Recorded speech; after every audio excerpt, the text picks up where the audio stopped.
Viete, kde by sme pri dobrej koordinácii so štátom dokázali za minimálne náklady vybudovať viac ako 300 parkovacích miest?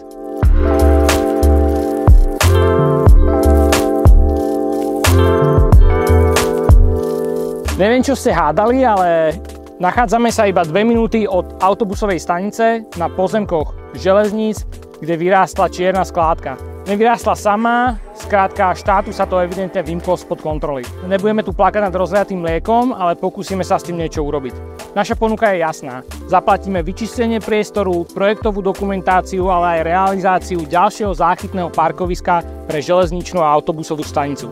V tejto veci oslovujeme jednak ministerstvo dopravy, ale aj samotné železnice a pevne verím, že spoločnými silami sa nám to podarí. Jediné, čo od štátu potrebujeme, je súhlas s využitím pozemkov.